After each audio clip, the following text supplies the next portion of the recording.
And Yeah.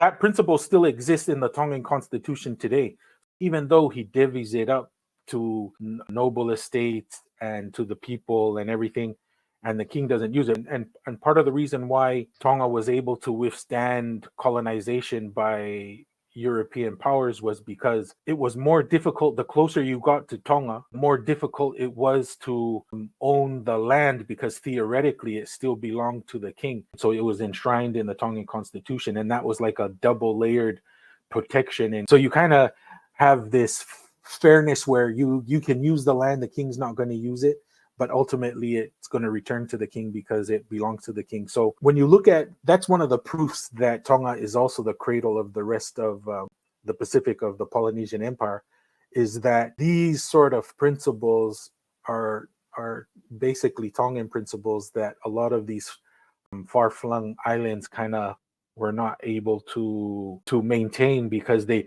basically, it's almost like they got trimmed. The European colonizers, he did notice that they were very friendly.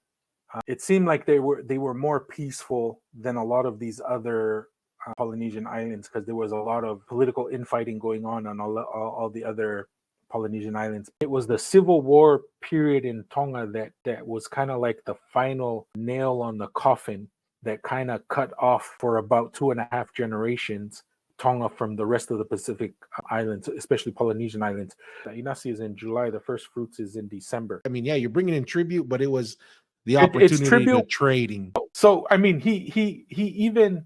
It's funny when Captain Cook on one of his voyages, he finally got to meet the Tu'itonga of the day, who was Pau, Tu'itonga Pau.